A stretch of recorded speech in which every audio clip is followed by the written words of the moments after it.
Hello दोस्तों, आप सभी लोगों का स्वागत है आपके अपने यूट्यूब चैनल एग्री पैराडाइज में। तो आज अपने लोग बात करने वाले हैं गाय और बैलों का वाह शरीर। देखो, इससे पहले बता दें कि गायों का वाह शरीर अपने लोग पढ़ चुके हैं। जिन लोगों ने नहीं हमारा वीडियो देखा है तो प्लीज़ जाके देखिएगा और लिंक आप लोगों को नीचे मिल जाएगी, वहाँ से भी देख सकते हैं। तो अपने लोग पढ़ेंगे बैल का वाह शरीर आज। ठीक है, तो देख लेते हैं इसमें क्या क्या दोस्तों इंपॉर्टेंट है, उसके बारे में चर्चा की जाएगी। तो इसमें अपने लोग सबसे पहले पढ़ेंगे अंग जो नरों में ही पाए जाते हैं। देखो, एक चीज़ बता दें, जो मादा में अंग पाए जाते हैं वो हम पढ़ा चुके हैं, तो प्लीज़ देखिए, तभी बोल रहा हूँ तो समझ में नहीं आएगा, इससे पहले वो वीडियो ज़रूर देखिएगा। तो सबसे पहले अपने लोग बात करेंगे अंडकोश। अंडकोश क्या होते हैं, इनका क्या काम होता है, इन सारी चीज़ों के बारे में विस्तृत अध्ययन किया जाएगा। ठीक है, आगे आप लोगों को फिगर के थ्रू समझाने की कोशिश करूँगा। नेक्स्ट है मुतान। मुतान क्या होता है, इसके बारे में भी चर्चा की जाएगी। उसके बाद में अपने लोग बात करेंगे लिंग के बारे में। ठीक है, सीसन मुंड क्या होता है, इसके बारे में बात की जाएगी। ओके, नेक्स्ट बात करेंगे सीसन ग्रह छत्र क्या होता है, इसके बारे में विस्तृत अध्ययन करने को आप लोगों को मिलेगा इस वीडियो में। और दोस्तों, वीडियो को पूरा देखिएगा वरना समझ में नहीं आएगा। किसी भी सब्जेक्ट का कोई भी वीडियो देखिएगा, ठीक है, तो पूरा देखिएगा। अधूरा आधा ज्ञान कभी भी दोस्तों काम नहीं आता है। एग्जाम के टाइम में आप लोग नहीं समझ पाएंगे और कुछ का कुछ लिख के आएंगे, फिर कहते हैं मार्क्स नहीं आते हैं। ठीक है, तो ध्यान रखिएगा। नेक्स्ट बात करेंगे आधारूप थन होगा, यहाँ पे धन नहीं होगा दोस्तों, आप लोग करेक्शन कर लीजिए अपनी पीडीएफ में, यहाँ पे थन होगा। ओके, तो फिगर के द्वारा समझने की कोशिश करेंगे अपने लोग। तो हम बढ़ते हैं अपने फिगर की ओर। इसमें क्या इंपॉर्टेंट है वो बताएंगे। तो इसमें दोस्तों सबसे ज़्यादा इंपॉर्टेंट है मुतान। मुतान क्या होता है, इसके बारे में आप लोगों को पूरा दोस्तों समझाने की कोशिश करूंगा, लेकिन अभी के लिए समझ लीजिए मुतान होता कहाँ है, क्या किस जगह पे होता है। ये इंपॉर्टेंट है कि मुतान होता कहाँ पे। अगर ये बात जान जाओगे तो आसानी से लिख लोगे और आगे आप लोगों को मटेरियल भी मिल जाएगा। तो देख लेते हैं मुतान दोस्तों। ये जो लटकता हुआ, जो हमारे जो नर सांड होते हैं उनमें लटकता हुआ दिखाई देता है, उसको दोस्तों बोलते हैं मुतान। ठीक है, नेक्स्ट है अंडकोश। अंडकोश को पहले जान लेते हैं दोस्तों। जो हमारे बैल होते हैं उनमें अंडकोश, उनका बधियाकरण कर दिया जाता है, मतलब अंडकोश को निकाल देते हैं। क्यों निकाल देते हैं, क्योंकि उनकी कार्यक्षमता दोस्तों बढ़ जाती है, जो हमारे नर बैल होते हैं। लेकिन जो हमारे नर सांड होते हैं दोस्तों, उनमें अंडकोश रहने देते हैं। क्यों रहने देते हैं, क्योंकि वो प्रजनन का कार्य करते हैं। और ये डेयरी जो होती हैं दोस्तों, जो डेयरी हमारे डेयरी फार्म होते हैं, वहाँ पे हमारे जो नर सांड हैं इनका यूज़ किया जाता है। और जो हमारे किसान लोग होते हैं वो दोस्तों नर बैल के अंडकोश को मतलब बधियाकरण करा के तब यूज़ किया जाता है। यहाँ पे दोस्तों एक चीज़ हमको याद आ गई है, तो इम्पॉर्टेंट है, आप लोग बताइएगा कमेंट करके ज़रूर। बधियाकरण किस यंत्र के द्वारा किया जाता है, ये दोस्तों कमेंट करके बताइएगा किस यंत्र के द्वारा बधियाकरण किया जाता है। ठीक है, और दोस्तों इंपॉर्टेंट क्या, जैसे पूंछ है, ये सारी चीज़ें पहली बार पढ़ा चुका हूँ। जिन लोगों ने वीडियो नहीं देखा है तो प्लीज़ देखिएगा, तभी समझ में आएगा। नेक्स्ट दोस्तों वेरी वेरी इंपॉर्टेंट गलकंबल। ये दोस्तों यूजी एंट्रेंस एग्जाम में क्वेश्चन पूछा हुआ है कि गलकंबल किसे कहते हैं। दोस्तों गलकंबल किसे कहते हैं, जो लटकती हुई संरचना हमारे नर बैल और गायों में दिखाई देती है, उसी को क्या बोलते हैं, गलकंबल। ये दोस्तों गाय और बैलों में अधिक देखने को मिलती है। ठीक है, ऊपरी ओंठ क्या होते हैं, ये सारी चीज़ें आप लोगों को पढ़ा चुके हैं। ये निचली वाली, इसको निचली ओंठ बोलते हैं, ये ऊपर वाली को ऊपरी ओंठ बोलते हैं। ठीक है, नासा दंड जो बीच में होता है, इसको नासा दंड बोला जाता है। ओके, क्या दोस्तों चीज़ें समझ में आ रही हैं? अगर नहीं आ रही तो कमेंट करके ज़रूर बताएं। नासा द्वार, ये दोस्तों द्वार बने होते हैं, एक इधर होता है एक इधर होता है और बीच में नासा दंड होता है। ठीक है, चांद दोस्तों क्या होता है, देख लीजिए। चांद दोस्तों जो दो सींगों के बीच में जो दोस्तों जगह होती है उसको चांद बोला जाता है। और कान तो आप लोग जानते हैं। मस्तक जो दोस्तों, जो सींग होते हैं, मतलब सींग के नीचे और आँखों के बीच वाला जो ये पार्ट होगा, इसको दोस्तों मस्तक बोला जाता है। आशा करता हूँ दोस्तों चीज़ें समझ में आ रही होंगी। बीजन खुरी ये होती है दोस्तों। ठीक है, खुर, ये सारी चीज़ें पढ़ा रखे हैं तो टाइम यहाँ पे ज़्यादा नहीं स्पेंड करेंगे। आगे पढ़ते हैं क्या चीज़ें हैं, क्या इंपॉर्टेंट है, उसके बारे में जान लेते हैं।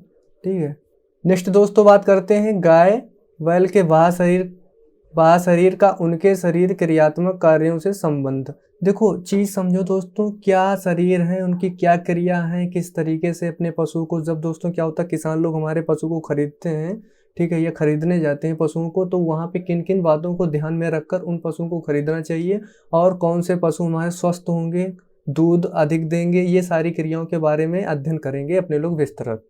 ठीक है, तो सबसे पहले इसमें आता है चमकीली आंखें, चौकन्ने कान और सुस्त शरीर। आप समझ लीजिए, शरीर में रक्त का परिसंचरण, जिस भी पशु में अच्छा रक्त परिसंचरण मतलब ब्लड सर्कुलेशन अच्छा होगा दोस्तों, तो क्या होगा, उसकी जो शारीरिक क्रियाएं होंगी वो भली भांति संपन्न हो रही होंगी। ठीक है, तो ऐसी जो हमारी गाय होती हैं स्वस्थ ठीक रहती हैं।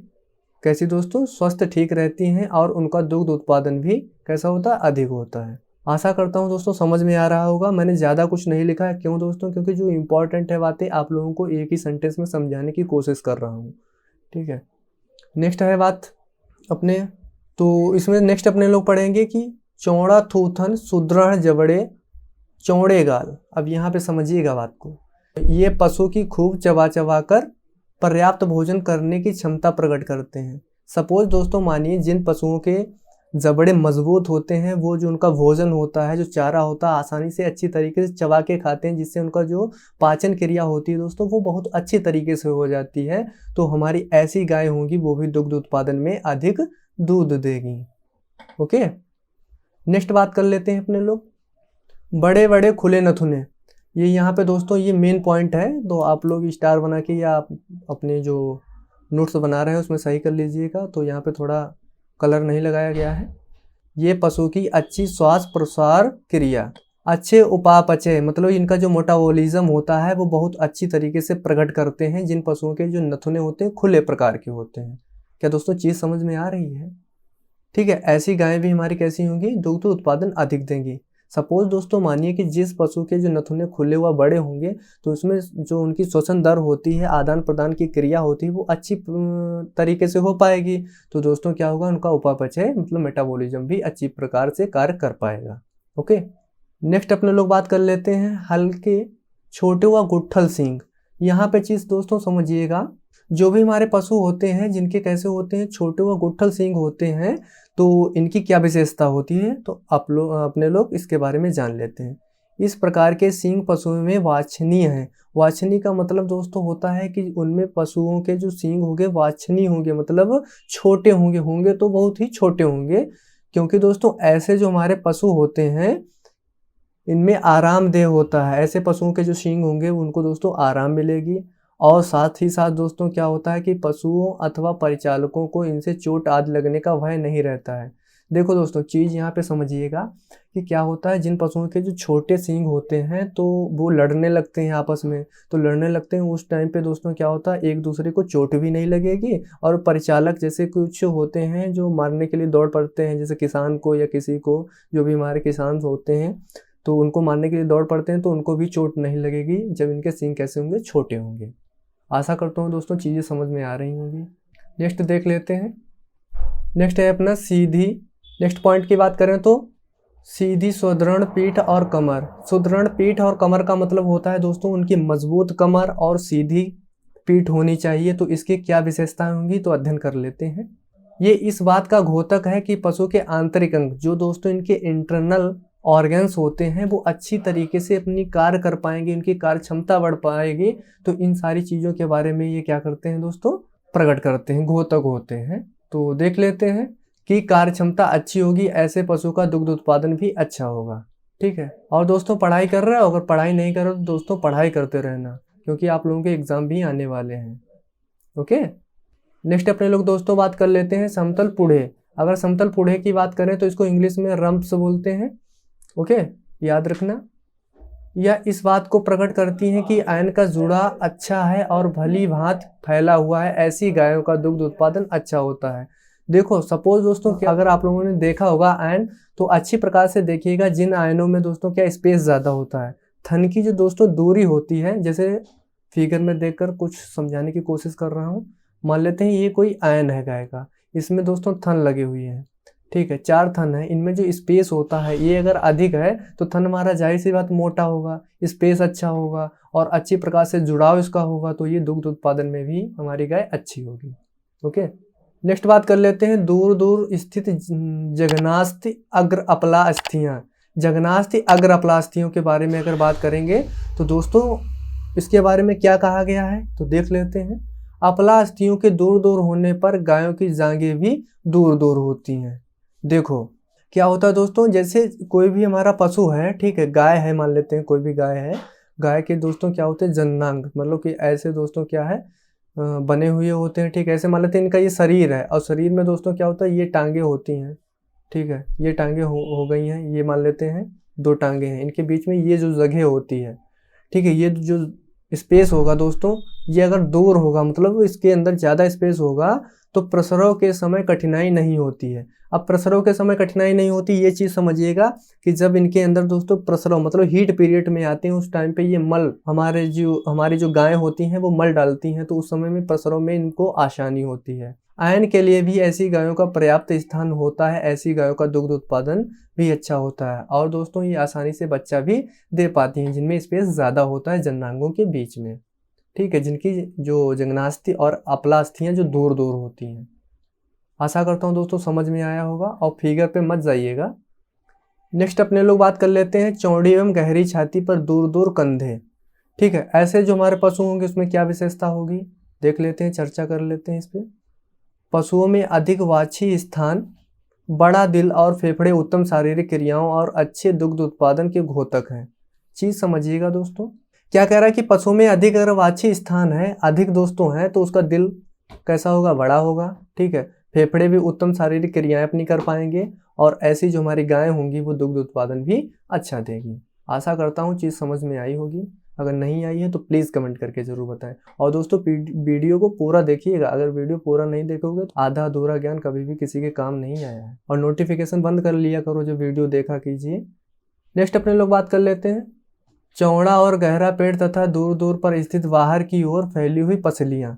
अगर इसके बारे में बात करें तो क्या चर्चा की गई है, ये बातें प्रकट करती हैं कि पशु के शरीर में पर्याप्त स्थान है। मतलब दोस्तों चीज़ समझ पा रहे हो कि जो इनकी पसलियाँ दूर दूर होंगी, तो उनके जो पशु होंगे दोस्तों, ऐसे पशु हमारे होंगे, उनमें दोस्तों क्या होगा, स्पेस ज़्यादा होगा, पर्याप्त स्थान होगा, तो अधिक चारा खा सकती हैं, ठीक है। और क्षमता तथा बड़ा पशु जन्म देने की उनकी क्या होती है दोस्तों, क्षमता होती है। एक बात बताइए दोस्तों, जितना हमारा बड़ा पशु होगा उतना ही बड़ा क्या होगा, वो पशु अपने बच्चे को जन्म देगा। क्यों देगा दोस्तों, क्योंकि वो ऐसा होता है कि पसलियों में स्पेस ज़्यादा होता है, पेट भी बड़ा होता है, तो उसको स्पेस मिल जाता है, तो वहीं पे जो उसका बच्चा होता है वो अपनी ग्रोथ कर लेता है। ओके, अधिक दुग्ध उत्पादन क्षमता को भी प्रकट करती हैं ऐसी जो हमारे पशु या गाय होती हैं। ओके, अब नेक्स्ट अपने लोग बात कर लेते हैं क्या इसमें इम्पोर्टेंट है, इसके बारे में बात करेंगे, तो देख लेते हैं। नेक्स्ट हमारा पॉइंट है अच्छी अस्थियां, पतली एवं ढीली तथा मुलायम खाल।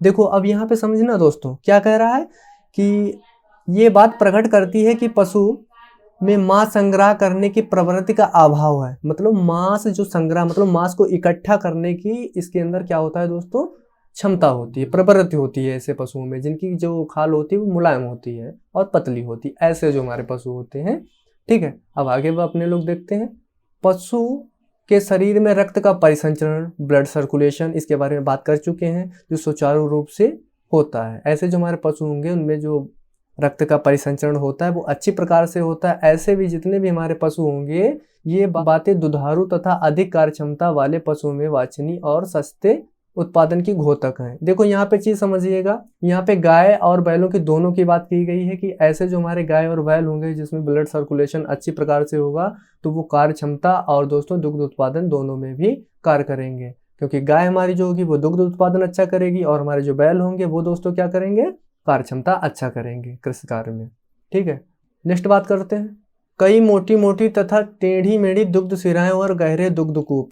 अब यहाँ पे थोड़ा बना के दोस्तों बता रहे हैं। ऐसे जिगजैग का मतलब, टेढ़ी मेढ़ी को इंग्लिश में दोस्तों बोलते हैं जिगजैग, ये दोस्तों, ठीक है। जिगजैग कैसी होती हैं, कुछ इस तरीके से सांप लाइक स्ट्रक्चर उनका होता है, जैसे सांप का स्ट्रक्चर होता है, टेढ़ी मेढ़ी बनी होती है, इनको बोलते हैं जिगजैग। उभरी हुई संरचना जो एन पे दिखाई देती हैं उन्हीं को दोस्तों क्या बोला जाता है, जिगजैग। ये दोस्तों यूजी एंट्रेंस एग्जाम में क्वेश्चन पूछा हुआ है, तो इंपॉर्टेंट है, इसीलिए आप लोगों को बता रहे हैं। अब देख लेते हैं इसमें क्या कहा गया है। ये क्या प्रकट करते हैं कि आयन से पर्याप्त रक्त वापस आ रहा है, अधिक दूध बन रहा है। देखो अब यहाँ पे थोड़ा समझने की कोशिश करिएगा कि जिनमें पशु में जो आयन होता है, इन पे जो टेढ़ी मेढ़ी संरचनाएं अगर दिखाई देंगी, उभरी हुई होती हैं, तो उनमें आसानी से जो ब्लड होता है वो दोस्तों आ जाता है और वापिस भी चला जाता है।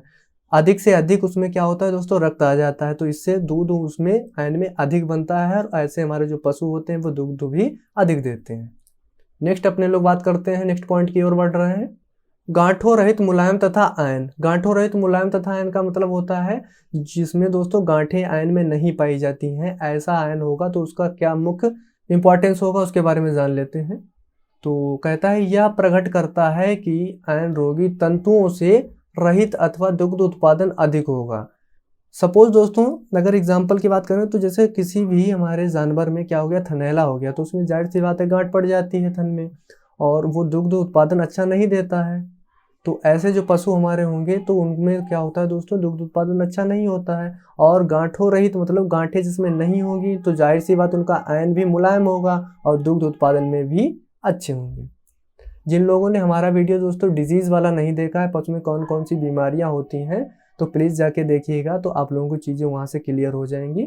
ओके, जितने भी हमारे पशु में रोग होते हैं उनके पे सेपरेट एक वीडियो, एक हुआ दो बने, एक बकरी पालन पे बना था उसमें कौन कौन से रोग होते हैं, और दूसरा हमारा है गाय पालन और भैंस पालन से। ओके, लिंक आप लोगों को नीचे मिल जाएगी।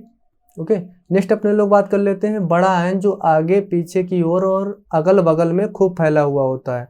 अब देखो चीज़ समझिएगा, बड़ा आयन होगा जो आगे और पीछे अगल बगल में खूब फैला हुआ हो, तो इसकी विशेषता क्या होगी दोस्तों, इसमें ये होगा कि यह प्रकट करता है कि स्तन तंतुओं की पर्याप्त मात्रा में होने के कारण दुग्ध अधिक उत्पादन होगा। देखो चीज़ समझिएगा कि जिन भी पशुओं में दोस्तों क्या होगा, जो स्तन का होता है उसमें स्पेस ज़्यादा खूब मतलब फैला हुआ हो, अगल बगल हो, तो उसमें जाहिर सी बात है दूध अच्छा मतलब कि अधिक इकट्ठा हो जाएगा, तो वो दुग्ध उत्पादन भी अधिक देगा। ठीक है, क्या दोस्तों चीज़ें समझ में आ रही हैं?